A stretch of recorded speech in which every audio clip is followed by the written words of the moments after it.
is on a boatman.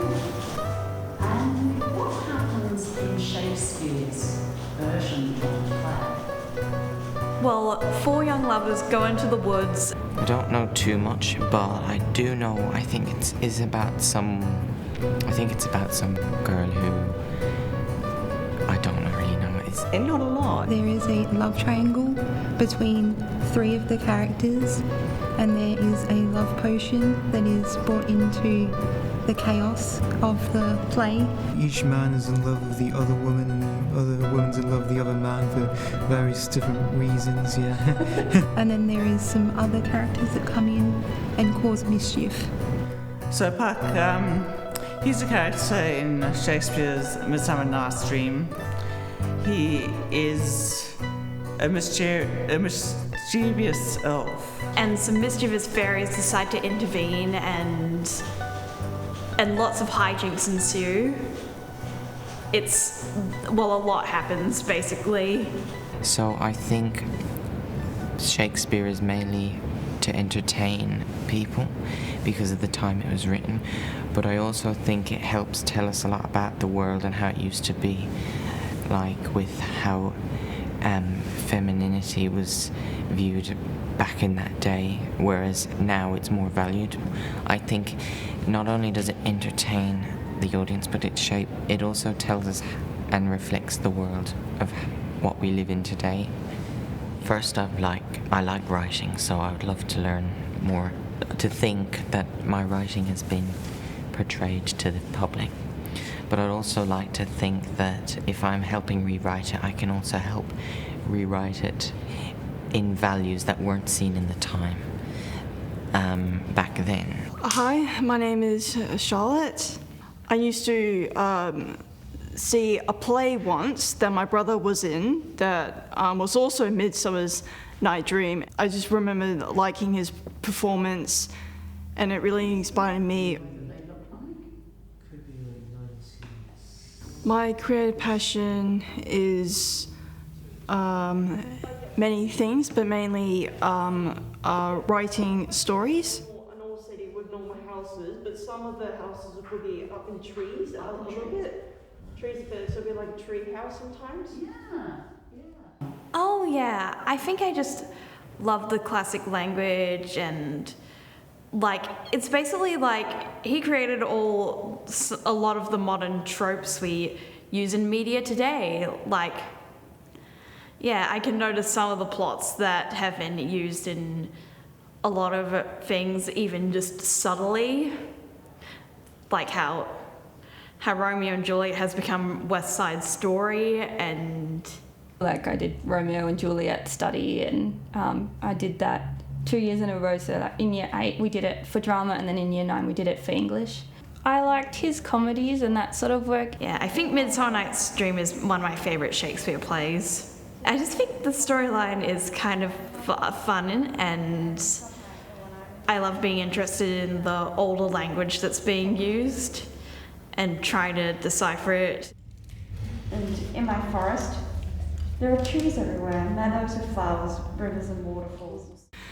And I would love to explore more deeper in Shakespeare's plays and stories, and would love to rewrite them and just make it happier and just make the story interesting. Whether whether anything is confusing to you as we go. So make those decisions.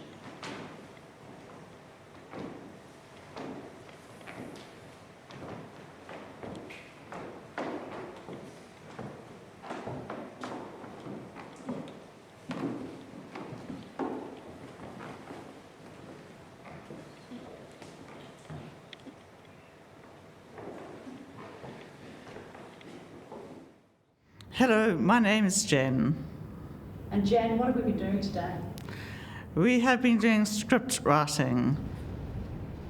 Ophelia Rose. Whom's this Ophelia Rose? Or something along the lines.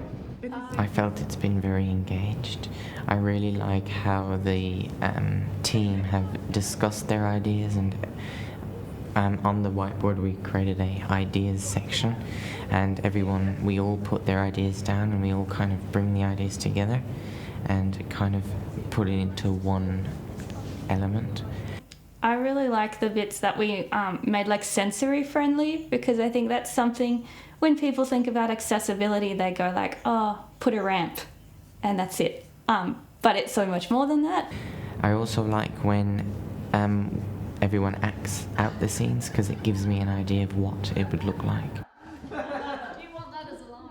No, I was just snapping. It is. So it's just been like really good fun and so enjoyable, this whole process. Yeah, so my neurodiversity is autism. And I was diagnosed as an adult in 2011. And so when I was first diagnosed, I actually wished that I didn't have autism, because it actually caused a lot of problems in my life, because I was nonverbal at school. I was too afraid to talk to people. I hardly had any friends, missed out on a lot of things. So eventually I became depressed and felt very unhappy. But since then, that's all changed. I now embrace my autism. I'm actually really interested in doing acting.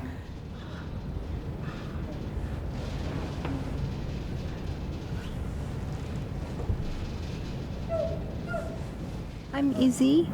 Well, I have a condition which no one really knows what it is, and it's called KBG syndrome. With this syndrome, I have like sensory issues. So normally I use strip lights in my room so that it isn't too bright, and also when I'm out and about I do wear headphones for the external sensory. So if I do get like a bus or a train, it's not as chaotic and it's not as loud when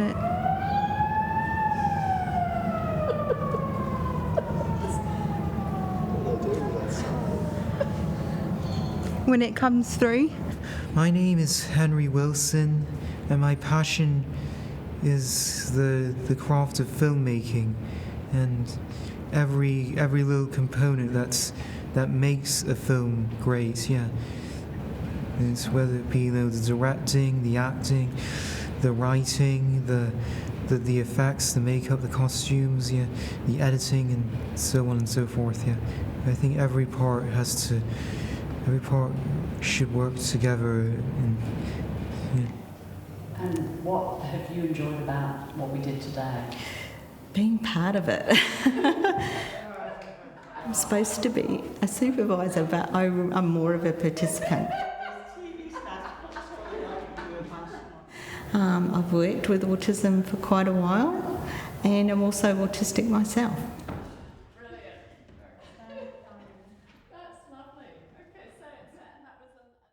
Oh yeah, I'm autistic. I was diagnosed at age 3, and I feel like I want my life mission to be like to give people a better understanding of my condition, because I still think we have a long way to go. I've really liked Shakespeare's works since I was like 10, and hearing that it was going to be done as a bit of a neurodiverse reimagining, it made me feel like that's part of my mission, to bring more awareness to this condition and know that it's okay. But like, he goes off for a bit and he comes back with the head of a donkey. So I was diagnosed at age 3 with autism, and that is basically from my understanding, it's a neurological condition, and more of a different perception of how the world works. And I've learned over the years to be okay with being different, because there's nothing wrong with it. And I think that the fact that Puck is different, and the fact that most of the characters in the story also are neurodiverse, really helps me relate to the whole story, the story as a whole. My name is Jess.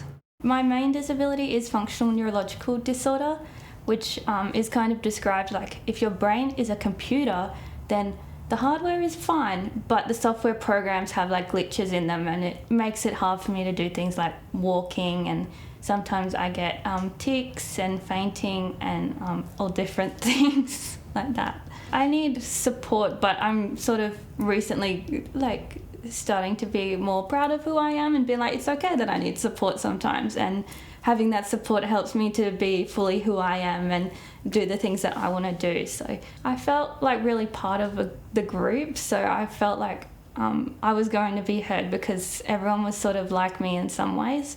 And I was able to bring my sort of lived experience of disability, like going to different places that aren't accessible and places that are, and bring that into the script writing process. Today we've been looking through the story of Midsummer Night's Dream and seeing how we could change certain things and flesh certain things out. We've been changing the story to fit it more to modern times and also to fit it to a neurodivergent kind of sense. It feels really important to me because I feel like proper neurodivergent stories aren't really heard a lot, and I hope like maybe by changing the story, like some people can hear our voices. I like writing because it allows me to express my creativity in ways that I'm not sure other people could, because everyone's thoughts and feelings on certain things are different. I've actually been enjoying it a lot because I thought that the script writing process would just involve us sitting around a table just coming up with lines, but no, that's not what it's all about. It's about writing the plot first and then going through the plots and then doing improv acting, and that's how the lines are written. So it's just been like really good fun and so enjoyable, this whole process. And what we've done for the past 9.5 weeks is we've written the entire script from scratch, and we've reimagined the script, and it's going to be a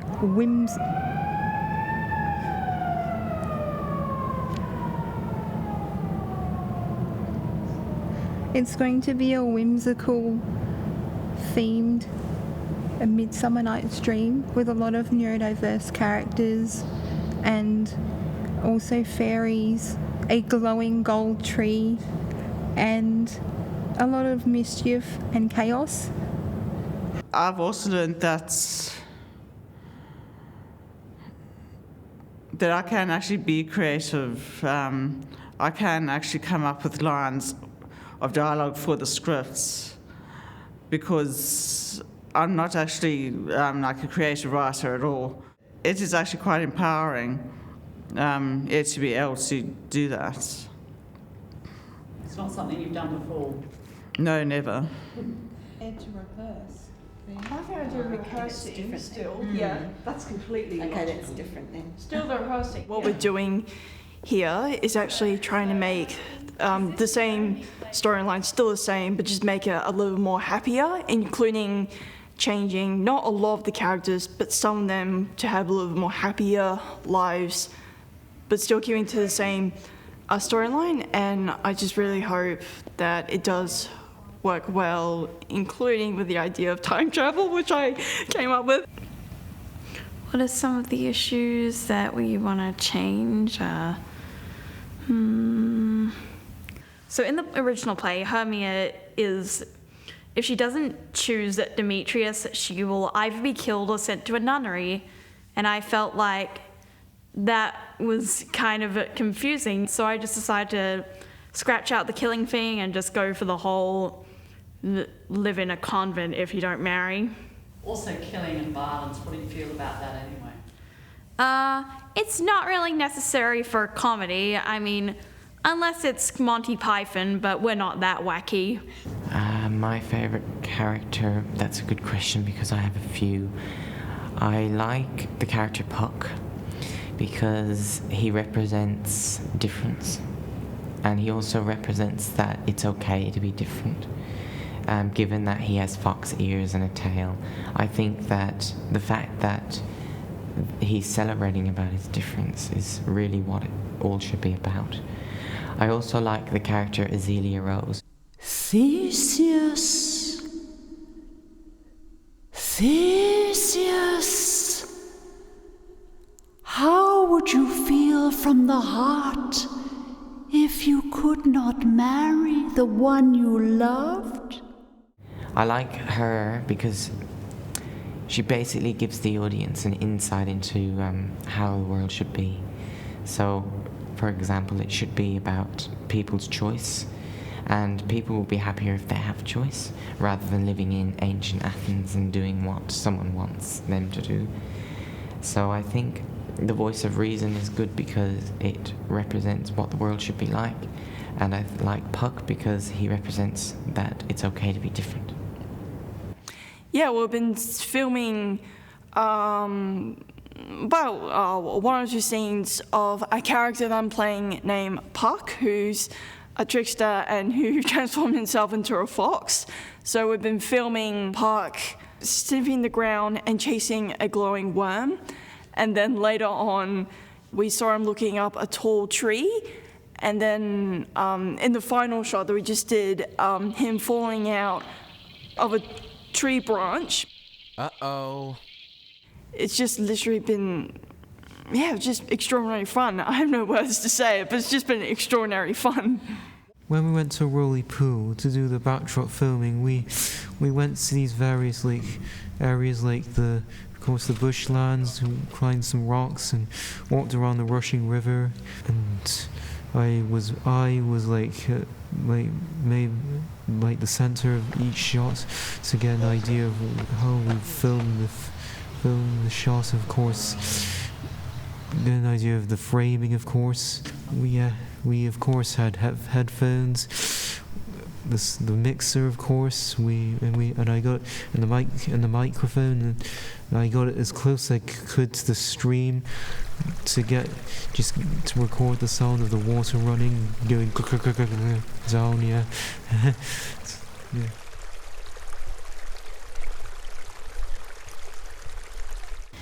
We did the narration at Victoria Hall. The area was set up like a proper soundstage, which was so cool, and I really loved doing it because I liked getting the feedback and being able to like hear myself back and do it really professionally, but it's still fun.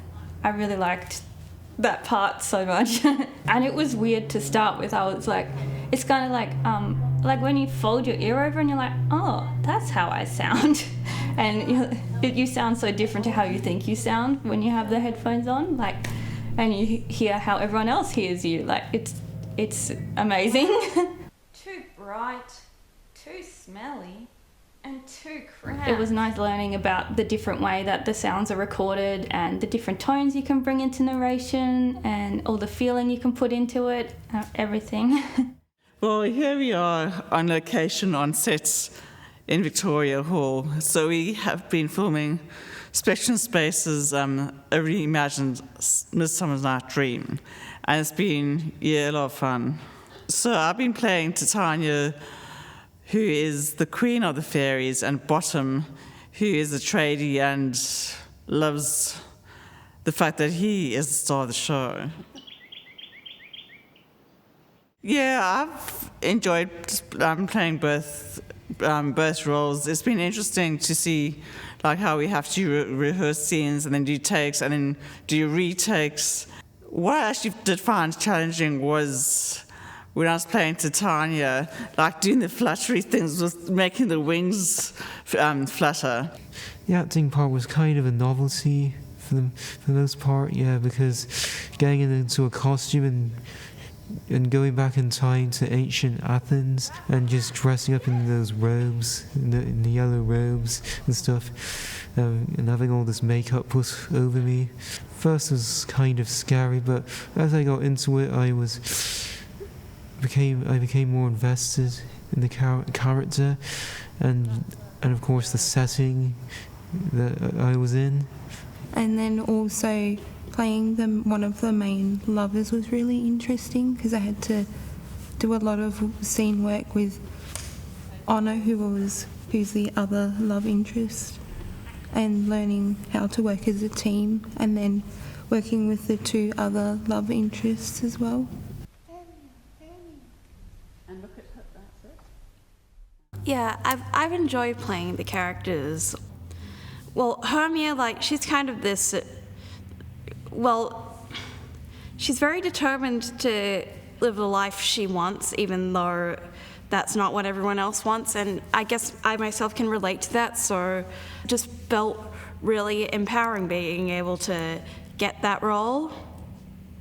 And playing Snug was also fun because I get to put my own little spin on the character. The story, of course, just sometimes it was also interesting just interacting with just things that you, of course, wouldn't exist in real life, and just being in awe of them.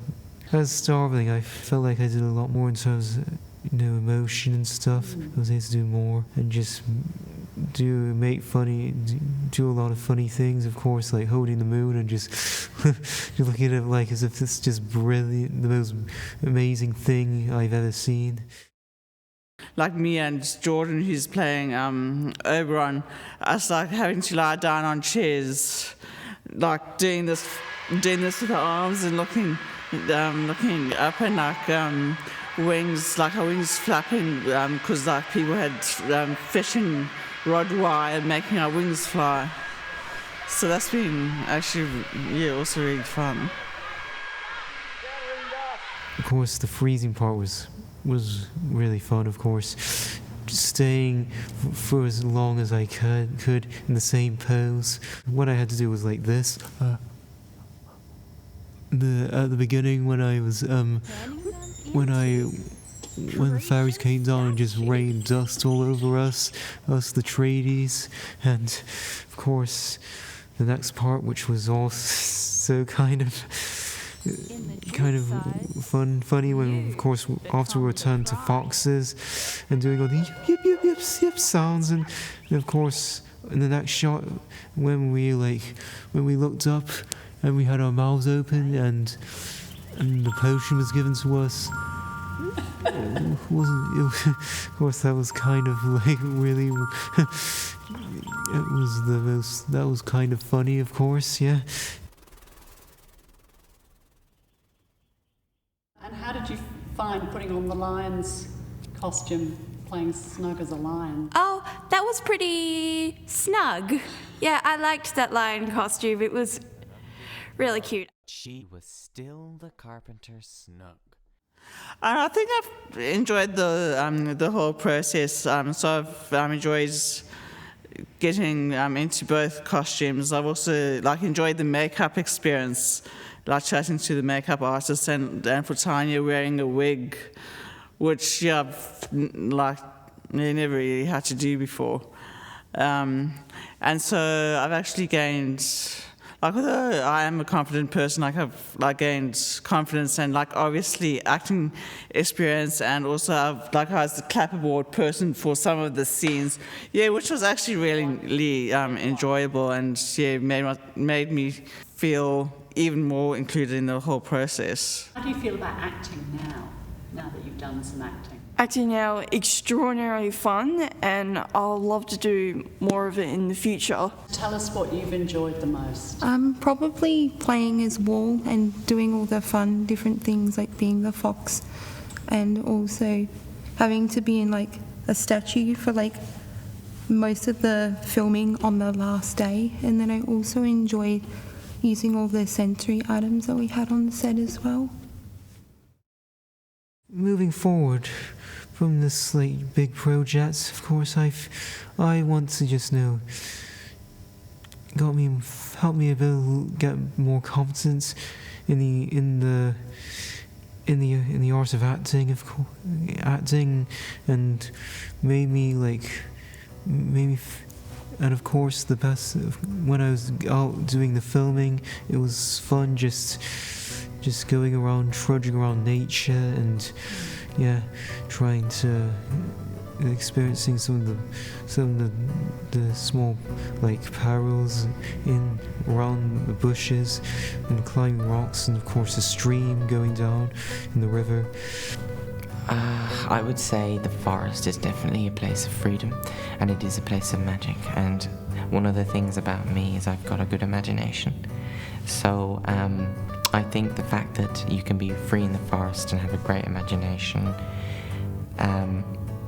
is really, the forest is almost a symbol of what the world can be like for some people. But then again, everyone on the spectrum is different. Sometimes I find it easier to work on my own than in a group because, like, yeah, I mean, groups can be good to bounce ideas off, but I just sometimes enjoy working in solitude a bit better. But like, it was fun working with a bunch of other autistic people, and I might hope to do it again someday. I kind of learnt more about myself and who I am as a neurodiverse person, which was really interesting, like being able to have conversations with other people who are neurodiverse and realising, oh, maybe this is what I'm like, and like discovering more of myself was really amazing.